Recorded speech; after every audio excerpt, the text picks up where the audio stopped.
Okay guys, so I have a bit of a confession. It's been about 3 months since I moved into this new space, and ever since I moved in, unfortunately, I've had bad Wi-Fi. Now I know what you're probably thinking, how does someone who's so technically inclined, such as myself, have bad Wi-Fi at home? And the answer to that question is fairly simplistic. I just honestly haven't gotten around to fixing it. But today I've decided to finally hunker down and fix this issue once and for all. So in today's video, we are going to be fixing my home Wi-Fi.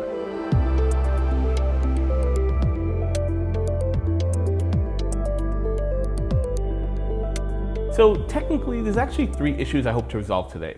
Issue number 1 is with the Wi-Fi itself. I often have really high network jitter and I often have a lot of dropouts. So doing something as simple as watching a Netflix video is pretty painful as there's a lot of buffering, but the most impactful times I actually see it is when I'm using a mobile device and I'm doing any type of cloud gaming like with Stadia, Shadow, or Xbox xCloud. Issue number 2 is a little bit more of a global network issue. Now, as I mentioned here on the channel before, I use all Meraki network home equipment, so Meraki access point, Meraki switch, and a Meraki router. And unfortunately, due to some licensing as well as hardware limitations, my Meraki equipment is maxed out at about 300 megabits per second when it comes to its throughput. Now, the reason why this is problematic is because I do pay for Verizon Fios gigabit internet at home. And it doesn't matter whether I'm wireless or wired, I can only get about 300 megabits per second to the internet at any given time. And in case anyone out there is wondering, I refuse to use Verizon's provided gigabit router. And the final issue is I just want to declutter this small corner in my living room. I kind of want to make this area a Zen workspace, and I think it would do a lot better if it didn't have a bunch of cables, a router, a switch, and a server sitting out here in the corner. So how do I plan on resolving all 3 of these issues? Well, I plan on resolving it by simply installing one piece of networking equipment, and that is going to be this new Netgear AX1800 Wi-Fi 6 router. So while it doesn't say it on the box, the Netgear AX1800 is a part of the NightHawk lineup of products. What this means is basically it's among the best that Netgear has to offer, at least in the home wireless department. Aside from the AX1800 being a Netgear NightHawk product, it also features Wi-Fi 6, and that means it has all the benefits that come along with that. So you're going to get faster data transfer speeds, increased battery life on mobile devices, better performance in congested areas, and better traffic management on networks with an abundance of wireless devices. But the killer feature for me is actually going to be the inclusion of WPA3, which is one of the newest authentication methods recently released by the Wi-Fi Alliance. WPA3 is supposed to be much more secure than the recently cracked WPA2 standard, but only time will tell. But now it's time for us to get this router set up. Okay, so this is the corner over here that I plan on clearing out. So right over here is my Project Cambridge storage server. Over here is my ESXi server. Up here is my Meraki switch. And over here is my Meraki access point. And somewhere back there is my Meraki router. And this is sort of the corner here of the living room I plan on clearing out. So here goes my old Meraki switch. Pretty decent piece of equipment. It's got SFP ports and it's also got a couple of gigabit Ethernet ports here, monitorable. Here's my Meraki access point, so fairly simple. It just says Cisco on it, but MR33 AC capable access point. ESXi server, custom made, kind of crappy, but it works. Here goes my Cisco Meraki router. This is the MX64 router. It's got gigabit ports on it.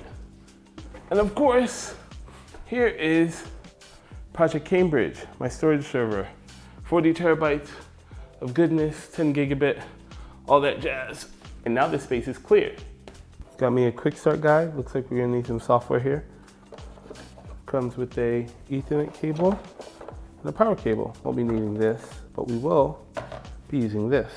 Okay, so according to this, I've got to go to the App Store and download the NightHawk app. So that's what I'm gonna do. NightHawk.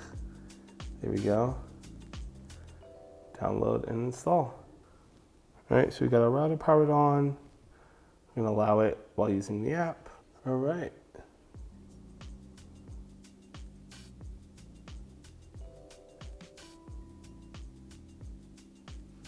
Okay, so here we are about 2 hours later and a number of configurations later. That NightHawk router is actually a little bit of a difficult machine to actually get all set up, but we finally got it all set up and running and we finally do have some internet. And what we're gonna be doing now is just a simple internet speed test.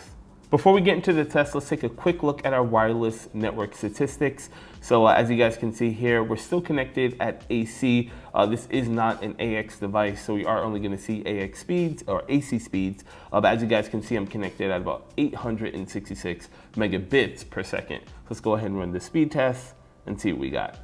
So our first test didn't yield the most impressive results. We're seeing about 250 megabits down and about 250 megabits up, which is actually less than what we were getting before. I'm just gonna run it one more time just for good measure. And our second run yielded better download speeds, but worse upload speeds. So about 328 megabits down and about 200 megabits upload.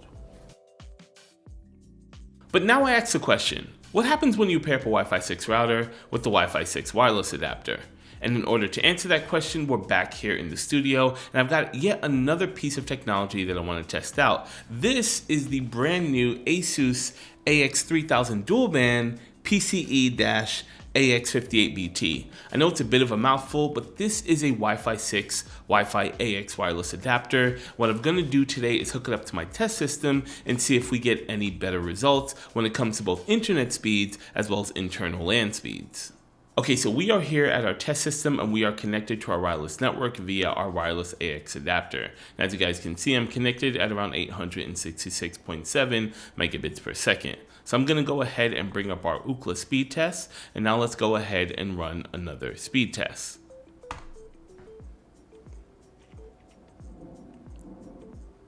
And the results for this test are as follows. So we're getting around 450 megabits down and around 446 megabits up, which is much better than what we were seeing in our previous results. And now I'd like to run just one more test. This time around, it's going to be an internal test using LAN speed test. So let's go ahead and run that now and see what our results are. Now the results for the LAN speed test were around 407 megabits upload and around 265 megabits download. Now these are average speeds. We do also have our maximums. Our maximums are around 524 megabits upload and around 294 megabits down.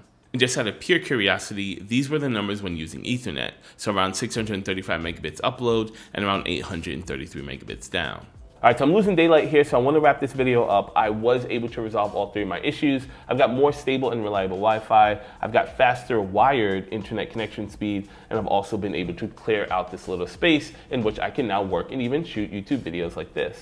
But that is going to, of course, wrap this video up. As always, if you guys have any questions, comments, or concerns, feel free to leave them down in the comment section below. Also, while you guys are down there, if you like this video, hit the like button. And if it's your first time to the channel, consider subscribing. Once again, guys, my name is Fran. Thanks for checking out this video. I'll see you guys in my next one.